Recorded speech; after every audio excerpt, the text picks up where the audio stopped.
ناظرین کرام، وہ کون سی عورتیں ہیں جن کی کوئی بھی نماز قبول نہیں ہوتی؟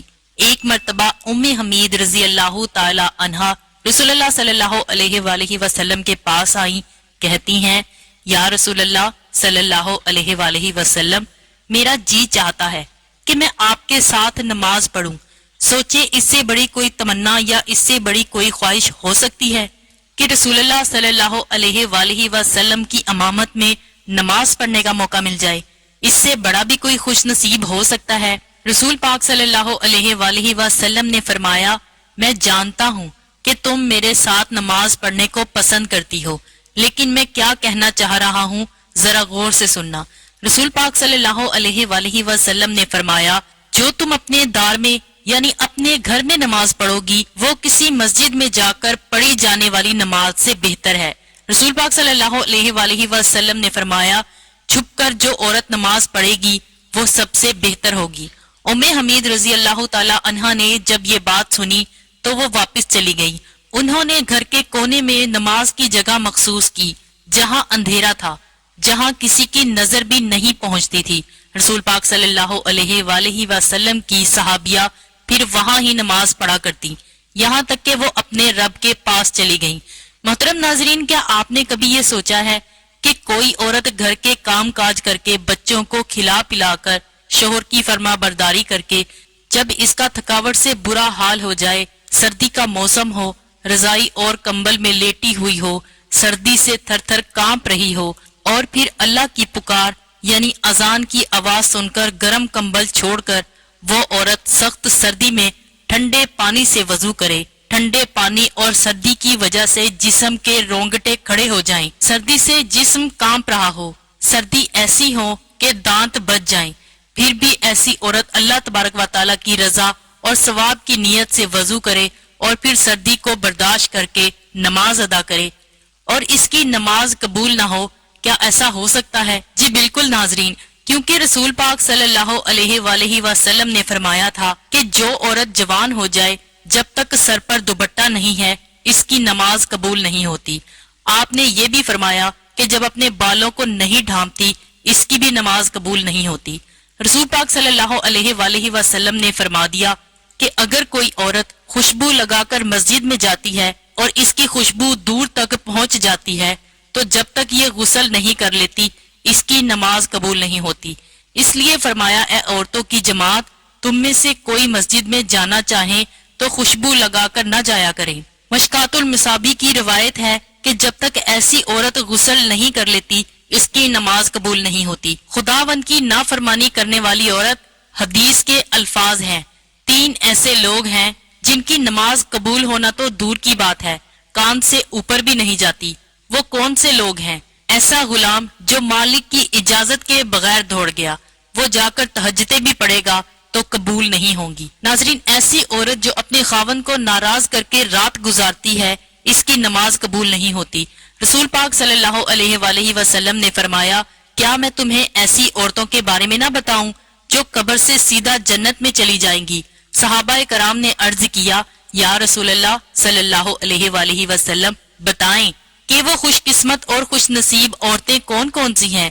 فرمایا، زیادہ بچے جننے والی عورت، یعنی زیادہ بچے پیدا کرنے والی عورت، مرنے کے بعد قبر سے سیدھا جنت میں جائے گی۔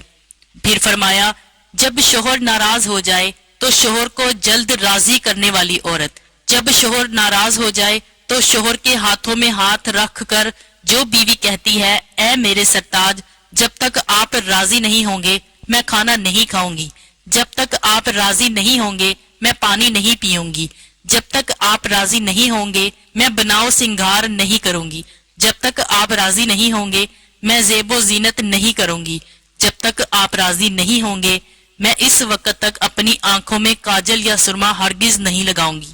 وہ عورت جو اپنے شوہر کے ساتھ ٹوٹ کر محبت کرتی ہے، ٹوٹ کر پیار کرتی ہے، اللہ اس کے رسول کی رضا کے لیے اپنے شوہر کی عزت کرتی ہے، ادب کرتی ہے، احترام کرتی ہے، شوہر کی خامیاں دوسری عورتوں کے سامنے بیان نہیں کرتی، ہمیشہ شوہر کی تعریف ہی بیان کرتی رہتی ہے، فرمایا، وہ نمازی عورت، قرآن مجید پڑھنے والی عورت، شریعت پر پابندی سے عمل کرنے والی عورت، مرنے کے بعد قبر سے سیدھا جنت میں چلی جائے گی۔ رسول پاک صلی اللہ علیہ وآلہ وسلم نے فرمایا، عورت اللہ تعالیٰ کی بہترین مخلوق میں سے ایک مخلوق ہے۔ مرد کے لیے یہ ایک خاص نعمت ہے، انسانیت کے لیے یہ اللہ کا ایک احسان بھی ہے۔ اللہ نے عورت کو ایک بلند مقام دیا۔ اسلام نے عورت کو سونے چاندی زیورات اور ریشم کے استعمال کی اجازت دی تاکہ عورت ان چیزوں کے ذریعے اپنے حسن کو مزید بڑھا سکے۔ رسول پاک صلی اللہ علیہ وآلہ وسلم نے صحابہ کرام کو تحقیق کرتے ہوئے یہاں تک فرمایا کہ میرے صحابہ، جب تم کافی عرصے بعد سفر سے واپس لوٹو تو اچانک گھر میں نہ چلے جایا کرو، بلکہ اپنی عورتوں کو اتنا موقع ضرور دو کہ وہ بن سور کر خوبصورت ہو کر بڑے پیار اور محبت سے تمہارا استقبال کر سکیں۔ مگر ان سارے کاموں کے لیے اسلام نے ایک شرط بھی رکھی ہے کہ عورت بناؤ سنگار کر کے مارکیٹوں کی زینت نہ بنے، عورت بن سنور کر بازاروں کی رونق نہ بنے، عورت اپنے آپ کو مزید بناؤ سنگار کرے، مگر صرف اپنے شوہر کے لیے اور اپنے شوہر کو دکھانے کے لیے بناؤ سنگار کر کے غیر محرم مردوں کے سامنے پیش نہ ہو، کیونکہ ایسا کرنے سے اللہ تبارک و تعالی ناراض ہوگا۔ ایسا انسان جو لوگوں کو نماز تو پڑھاتا ہے لیکن لوگ اس کی امامت پر خوش نہیں ہیں، پسند نہیں کرتے۔ شرط یہ ہے کہ کوئی شرعی سبب ہو، ویسے مزاج کی بات نہ ہو، ایسا انسان کہ کسی سبب کی وجہ سے لوگ اسے پسند نہیں کرتے، تو ایسے انسان کی نماز قبول نہیں ہوتی۔ اور صحیح الترغیب کی روایت بھی سننے والی ہے، فرمایا ایسے انسان کی نماز بھی قبول نہیں ہوتی کہ جس کو کہا گیا کہ تم جنازہ نہ پڑھاؤ لیکن پھر بھی وہ جنازہ پڑھاتا ہے، کہتا ہے کہ میں ہی پڑھاؤں گا اور ضد کرتا ہے۔ یہ مسلمان نے کہا کہ آپ پڑھا دیں، کوئی پڑھا دے، دعا اخلاص یہ کرتی کہ اس کی بخشش فرما دے، اللہ اس کے درجات بلند فرما دے۔ یہ کوئی نمبر لینے والی بات تو نہیں ہے کہ اس پر کوئی جھگڑا کیا جائے کہ بس میں پڑھاؤں گا، کوئی اور نہ پڑھائے۔ کسی عام مسلمان جو کلمہ گو ہے، عقیدے والا ہے، اس کے پیچھے ہم سب کی نماز ہو جاتی ہے، کوئی حرج نہیں ہے۔ اگر علم والا بھی یہ سوچے کہ نہیں ایسا نہیں، ایسا ہوگا تو پڑھاؤں گا، تو یہ علم کا رنگ تو نہ ہوا۔ علم کا رنگ تو یہ ہے کہ میرا پیارا بھائی پڑھے گا، میں اس کے پیچھے پڑھوں گا، میرا یہ پیارا بھائی پڑھائے گا، یہ بھی مسلمان ہے، میں اس کے پیچھے پڑھوں گا۔ یہ دونوں مجھ سے 1 نہیں 10 نہیں 100 گنا زیادہ نیک ہیں، یہ تو میرا رب جانتا ہے۔ میں کیوں اس طرح کی سوچ بنائے بیٹھا ہوں کہ مجھ سے بڑا کوئی نیک نہیں۔ اللہ تعالیٰ نے ایسے نیک بندے اس دنیا میں رکھے ہیں، ہم نے کبھی ان سے ملاقات نہیں کی ہوگی۔ اللہ کے بڑے بڑے نیک بندے ہیں۔ امام باغی کہا کرتے تھے کہ تقوی کی تعریفیں تو لوگ بہت کرتے ہیں، تقوی یہ بھی ہے کہ اس وقت تک انسان صحیح متقی نہیں بنتا جب تک دوسروں کو اپنے سے اچھا نہیں سمجھتا۔ ایسا تقوی بھی ہمیں نصیب فرمائے۔ اللہ تعالیٰ سب کو اپنی رحمت نصیب فرمائے اور سب کی عبادات کو قبول فرمائے، آمین یا رب العالمین۔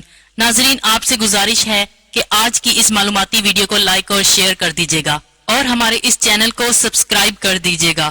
اللہ پاک ہم سب کا حامی و ناصر ہو۔